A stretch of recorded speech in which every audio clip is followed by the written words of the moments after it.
రాజీవ్ రహదారి ఇరువైపులా అడ్డదిడ్డంగా నరికివేసిన హరితహారం చెట్లు.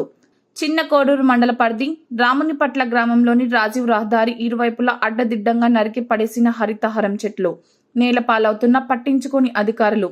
ఈ సందర్భంగా గ్రామస్తులు మాట్లాడుతూ గత ప్రభుత్వం కోట్లాది ఖర్చు చేసి చెట్లను పెంచి పోషించారు. కాంగ్రెస్ ప్రభుత్వం రాగానే రోడ్డుకి ఇరువైపులా పెంచిన చెట్లను అడ్డదిడ్డంగా నరికి రోడ్లపై వాహనాలు జనాల రాకపోకలకు ఇబ్బంది కలిగేటట్టు అంతరాయం చేస్తున్నారని గ్రామ ప్రజలు అందరూ వాపోతున్నారు. తక్షణమే అధికారులు చర్యలు చేపట్టాలని కోరారు.